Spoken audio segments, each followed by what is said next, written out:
Stéphane Bern et Mathieu Noël. Historiquement vôtre. Il fut un temps, pas si lointain, où la vaisselle se lavait toute seule en cuisine. Enfin, il y avait des gens qui étaient pris pour ça qui le faisaient.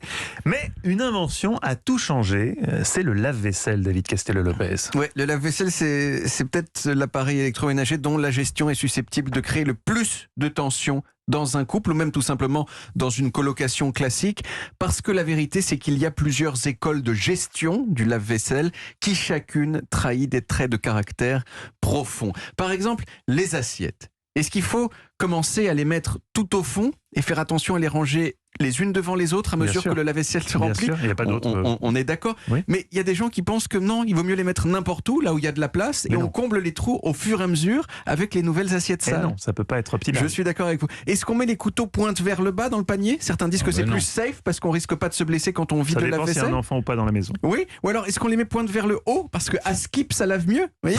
Est-ce qu'on passe les assiettes à l'eau avant de les mettre dans la vaisselle dans la perspective d'en améliorer les performances? Pré-lavage. De ne pas boucher le filtre. Voilà, mais il y a des gens qui trouvent que bon bah non, parce que si on passe les assiettes à l'eau, bah autant les laver, vous voyez.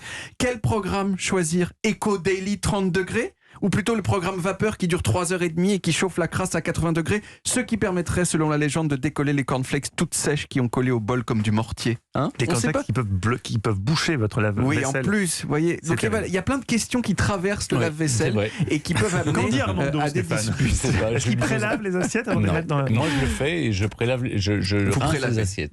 Et voilà, autant de questions qui peuvent donc faire vaciller l'équilibre d'une relation. Mais il faut le dire, at the end of the day, comme on dit en anglais, au final, le lave-vaisselle, il rend quand même plus de services qu'il ne crée de problèmes. Et donc, ça donne envie de savoir d'où il vient. Eh bien, c'est une des choses de la vie moderne qui a été inventée par une femme. Joséphine Garis Cochrane. Joséphine, c'était une dame chic qui vivait près de Chicago dans les années 1880. Et elle avait de la vaisselle en porcelaine chère qu'elle utilisait dans les dîners chics qu'elle organisait chez elle. Alors c'était pas elle qui lavait sa vaisselle, mais elle avait remarqué que souvent sa vaisselle précieuse, qui était lavée à la main par ses bonnes, dans un évier, avait tendance à s'ébrécher. Et c'est ça qui lui a donné envie d'inventer le lave-vaisselle. Elle s'est mise au travail dans un petit réduit dans son jardin et en 1886, elle a déposé un brevet pour ce qui est considéré encore aujourd'hui comme le premier lave-vaisselle de l'histoire du monde, 1886. Donc elle a présenté son invention qui a connu un peu plus de succès à partir de 1893 dans une grande exposition technique et ça a été acheté par pas mal d'hôtels et de restaurants qui avaient des gros volumes, mais ça ne pouvait pas encore avoir du succès chez les particuliers parce qu'il fallait disposer d'une grande quantité d'eau chaude à la maison. Or, l'eau chaude domestique à cette époque, elle venait de petites chaudières qui n'étaient pas adaptées du tout. Mais ça a changé à partir des années 1910. Et là sont intervenus les Allemands avec la marque Miele.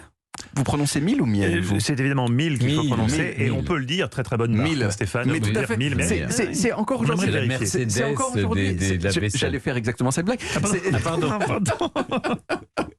Je vais la faire Dites la d'ailleurs. Porsche, dites Mais la je- Porsche. n'hésitez pas. Avec la marque Miele, marque qui est encore aujourd'hui considérée comme la Porsche des lave-vaisselle. Ah. Et oui Mathieu, Ah, oui, on a encore les une bonne Porsche marque. qu'on peut. Voilà. Et Miele a commercialisé en 1929 un des premiers lave-vaisselle qui a eu du succès chez les particuliers, qui se présentait sous la forme d'un cylindre qu'on chargeait par le haut, qui est assez rigolo à voir aujourd'hui. Et enfin, le premier lave-vaisselle qui ressemble trait pour trait à ceux qu'on a dans nos cuisines aujourd'hui, c'est Miele aussi qui l'a sorti, et c'était en 1960.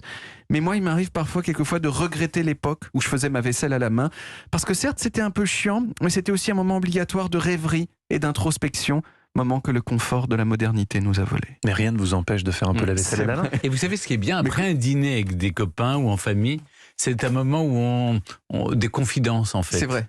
Merci David, en tout cas on retrouve les origines en podcast sur toutes les applis audio et sur le site europe1.fr.